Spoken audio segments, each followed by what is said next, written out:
O último assunto desse vídeo é sobre reforços, onde o Pedro Martins, em entrevista ao Samuel Venâncio, no canal dele no YouTube, nessa última terça-feira, falou sobre reforços, onde ele foi perguntado sobre o camisa 10, que o Pedro Lourenço havia prometido para essa temporada. E assim, o Pedro Martins afirmou que não vai ter uma grande contratação nesse ano, totalmente inviável pensar realmente um jogador com um salário astronômico, muito por conta do Ronaldo já ter colocado uma meta, né, de salários gastos na temporada, e o Cruzeiro já está praticamente com um orçamento completo. O Pedro Martins, diretor executivo de futebol do Cruzeiro, participou de uma live com o Samuel Venâncio na noite dessa terça-feira e assegurou que não existe a menor possibilidade de o Cruzeiro contratar um jogador de muito nome. Eu tenho afirmado todo santo dia isso para vocês. Vamos ver se agora, com o dirigente do Cruzeiro falando, vocês acreditam. Di Maria, Everton Ribeiro, entre outros, estão completamente descartados. O Pedro tratou esse assunto da seguinte maneira, abre aspas: por exigência do Ronaldo, eu durmo e acordo com o orçamento do clube.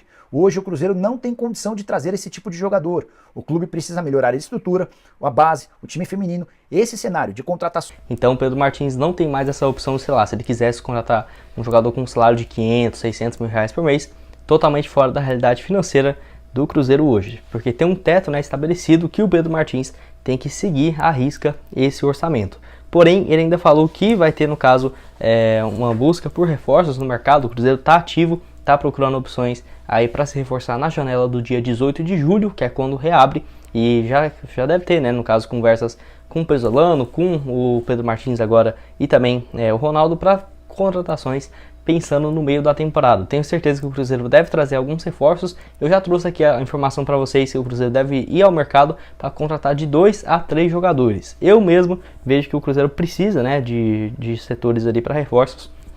Um ponta direita e um ponta direita, um ponta esquerda e um meia ofensivo. Porque dá para, por exemplo, jogar, sei lá, voltar ali alguns jogadores da base para jogar no profissional, o Stênio, por exemplo, o Joseph, mas eu vejo que uma contratação de um ponta um pouco mais experiente poderia ser uma boa, até porque quando o Vitor Roque saiu do Cruzeiro, a Raposa tinha contratado o Rafa Silva e o Jajá para serem opções, e o Vitor Roque deixou o Cruzeiro, o Jajá tomou essa posição, então no caso o Cruzeiro ainda deve ir ao mercado para buscar um substituto, né, para ter uma opção ali no banco de reservas. E um meia ofensivo, porque hoje nós estamos apenas no João Paulo, não sabemos quando ele vai voltar a jogar e não tem mais uma opção ali de meia ofensivo, né? É claro que o Fernando Carnezinho tem feito bem esse papel, então se o Cruzeiro quiser ele pode ficar de boa nesse mercado de julho e não contratar ninguém. Mas o Pedro Martins também já falou isso, o Pedro Lourenço, quando prometeu um camisa 10, disse que iria esperar a avaliação do Cruzeiro, né, para ver quem que poderia ser contratado, então vamos ver como o Cruzeiro vai se movimentar nessa janela agora de julho. Tem algumas informações de que o Cruzeiro poderia buscar um ala direita, um zagueiro, um meia e um ponta. Eu acho que zagueiro, realmente, o Wagner Leonardo ainda não tem uma previsão para voltar também. Nós temos essas 3 opções, mas eu promoveria os jogadores da base, o Pedrão, o Everton, o Paulo. Eu acho que eles merecem espaço no time principal do Cruzeiro, melhor do que contratar um jogador de fora. E ala direita já estamos bem. Tem o Giovani, o Leonardo Paz e o Rômulo, tá ótimo já. De ponta aí realmente, igual eu falei para vocês, eu acho que o Cruzeiro precisa de um jogador de velocidade, seja pelo lado direito ou esquerdo do campo, e um camisa 10 também, porque já está sendo especulado, prometido ao Cruzeiro desde o início da temporada, então quem sabe o Cruzeiro não vai ao mercado, mas eu quero saber a opinião de vocês sobre jogadores, quem poderia ser uma boa opção aí para o Cruzeiro para essa temporada, onde você acha que o Cruzeiro precisa se reforçar para a sequência da Série B, enfim, estou curioso para saber a sua opinião aqui embaixo. Esse vídeo é sobre o Facundo Farias, que teve o seu destino definido nessa última quarta-feira, que já está muito próximo de ser acertada a sua ida para o Porto de Portugal, isso por conta de ter conversas avançadas com ele, seu representante, que é no caso o André Cury, o empresário dele, nessas tratativas, e assim, o valor está próximo entre os 6 a 8 milhões de euros, que tinha sido a pedido do Colón, quando ele foi especulado em alguns times do Brasil, né? Ele foi oferecido ao Cruzeiro e ao Vasco, porém o único time que foi atrás, que procurou realmente o Facundo Farias, foi o Palmeiras, um dos primeiros times a descobrir o atleta como um grande potencial, que estava tendo muito destaque no Colón da Argentina. E realmente deve ser um valor próximo a esse, que você trazendo para o real, dá algo próximo de 30 a 38 milhões de reais mais ou menos, esse é o valor aí que ele pode ser negociado, então é um valor totalmente fora da realidade financeira do Cruzeiro. Se ele fosse um atleta que poderia chegar por empréstimo e o Cruzeiro, sei lá, tivesse que pagar uns 25 milhões de reais no ano que vem, aí até que poderia ficar um pouco mais viável, mas nesses moldes aí de ter que pagar à vista e na Série B, totalmente fora da realidade financeira do Cruzeiro hoje. Então é um jogador que tinha muito potencial, foi oferecido a diversos clubes do país, tá? Não foi escolhido a dedo do Cruzeiro porque tinha um potencial de comprar. Tenho certeza que os representantes dele no Brasil e alguns os empresários argentinos, né, devem ter oferecido ele para vários times do Brasil por conta dos números do Facundo Farias, jogador de apenas 19 anos de idade, meio ofensivo, que nessa atual temporada pelo Colón tem 20 jogos, 5 gols e 3 assistências. Ano passado, 44 partidas, 8 gols marcados, 7 assistências, um jogador que surgiu muito bem aí na base do clube, e que eu quero saber a sua opinião aqui embaixo nos comentários. Você acha que se o Cruzeiro tivesse condição, compensaria pagar esse valor na sua contratação? Que lembrando, né, já seria aí a maior contratação da história do Cruzeiro. Quero saber a sua opinião aqui embaixo nos comentários. Bom, quero começar o vídeo de hoje falando sobre o Pedro Castro, que foi nosso amigo que perguntou como que estava a situação dele, se ele tinha deixado o Cruzeiro e tudo mais. E não, tá? Não foi isso que aconteceu. Tanto que é um jogador que perdeu muito espaço nesse ano, jogador que tem 29 anos de idade. E lembrando, quando ele chegou aqui no clube, foi uma indicação do Luxemburgo, do Alexandre Matos. Tinha até a chance dele não continuar aqui no Cruzeiro. Acabou tendo que aceitar uma redução, né, no seu salário para continuar aqui na Raposa. Foram no total até aqui no ano 12 partidas, a grande maioria delas acontecendo ali, no caso, no Campeonato Estadual, sendo no total 8 jogos, um pela Copa do Brasil e o restante aí pelo Campeonato Brasileiro. O último jogo que ele jogou foi contra o Operário, onde ele entrou na reta final apenas por 15 minutos. Eu nem lembro do Pedro Castro nessa partida, para ser bem sincero para vocês. E antes desse jogo ele jogou apenas contra o Londrina em casa, jogou 11 minutos, e também naquela derrota diante do Remo ele foi titular. No jogo da ida jogou 45 minutos. Então realmente não está vivendo uma fase muito boa. Eu não descartaria, se o Cruzeiro recebesse uma proposta hoje, abrir mão do Pedro Castro, até porque não tem jogado com frequência e ele saindo sobra mais espaço para os jogadores da base. Até o Adriano mesmo, que eu acho que merece muito espaço, muito mais do que tem tido, né, nessa temporada. Tem também o Mitkov e o Agil. Então esse setor de volante eu vejo que o Cruzeiro não vai trazer mais ninguém para esse ano. Já está muito cheio, e se receber propostas, tenho certeza que aceitaria emprestar o jogador ou sair em definitivo. Atleta que foi muito bem na temporada passada pelo Botafogo, no caso campeão brasileiro da Série B, conquistou lá no Botafogo, que foi o titular absoluto, 38 partidas no ano com 5 gols e 3 assistências. Até aqui pelo Cruzeiro não conseguiu repetir o mesmo feito, apesar do Cruzeiro estar na primeira colocação novamente. Tem 12 partidas, não marcou nenhum gol e nenhuma assistência. Eu quero saber a sua opinião aqui embaixo nos comentários. O que você acha do jogador? Você acha que ele deveria continuar, sair, merecia mais espaço? Estou curioso para saber a sua opinião sobre o Pedro Castro. Dando sequência aqui nesse vídeo, quero falar com vocês sobre o Neto Moura, esse que tem vivido uma fase excelente aqui no Cruzeiro e, na minha opinião, tá muito melhor do que eu imaginava quando foi contratado. Não é à toa que ele foi pedido pelo Paulo Pezzolano, que depois do Paulo André ter analisado o seu nome, realmente concordou que poderia ser um bom reforço para o Cruzeiro, e eu tinha minhas dúvidas, para ser bem sincero com vocês, tá? Ele que é jovem ainda, tem seus 25 anos de idade, e até aqui pelo Cruzeiro, emprestado pelo Mirassol, tem 11 partidas e ainda conta com 2 assistências.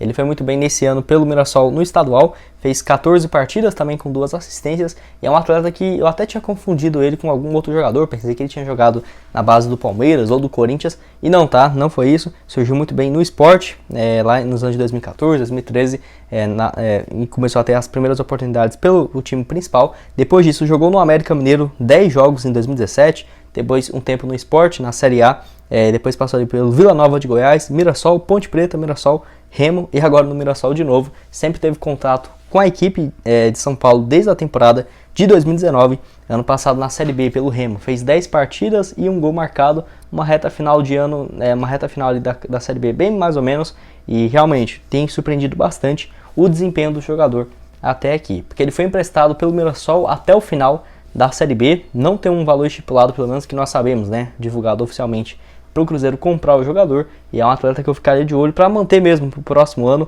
Tem jogado bastante, eu acho ele uma dupla, ele e o William Oliveira, que se completa bastante, um pelo lado direito e o outro pelo lado esquerdo. É um atleta que defende bem, alguns lances no jogo de ontem mostrou isso, muito veloz, e chega bem no ataque, né? Chutes ali de média e longa distância, um bom jogador que tem rendido muito mais do que eu esperava até aqui na Série B. E você, o que acha do Neto Moura? Quanto que seria um valor máximo que você aceitaria pagar aí pelo jogador, que já tem seus 25 anos de idade, né? Então, por essa questão, eu não acho que o Mirassol deva fazer grande dificuldade para vender o atleta.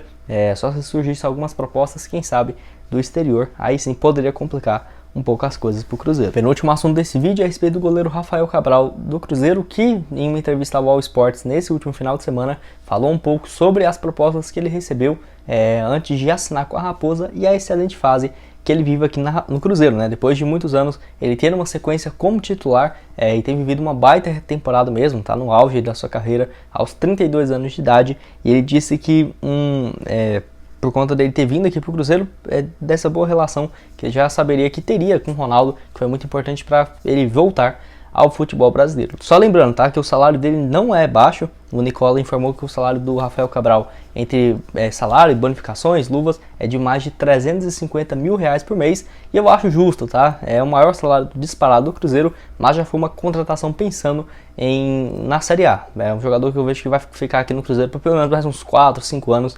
Eu gosto bastante do Rafael Cabral nesse início de temporada. Em entrevista, ele falou um pouco sobre esse desafio dele aqui no Cruzeiro e propostas que ele recebeu, inclusive, da primeira divisão da Inglaterra, a liga mais forte do mundo. Ele falou o seguinte, abre aspas: quando saiu a minha rescisão no Reading da Inglaterra, eu recebi uma ligação de um time da segunda divisão da Inglaterra, e eu tive a possibilidade também de jogar em um time da Premier League, mas era para ser o segundo goleiro e eu não queria isso para mim. Houve também uma possibilidade de jogar nos Estados Unidos e até para outro time do Brasil. Eu aceitei o Cruzeiro pelo projeto e pela grandeza do clube, e também pelo desafio, fecha aspas. Ele informou ainda que essas propostas eram melhor financeiramente, mas acreditou bastante no projeto aqui do Cruzeiro, tá? E eu acho que isso aqui não é só história para o jogador se valorizar não, tá? Porque o Rafael Cabral foi bem pelo Reading da Inglaterra, principalmente na temporada de 2 anos seguidos, 2019, 2020, 2021. Ele jogou mais de 92 partidas em 1 ano e meio. Então ele era o titular absoluto na Série B, né?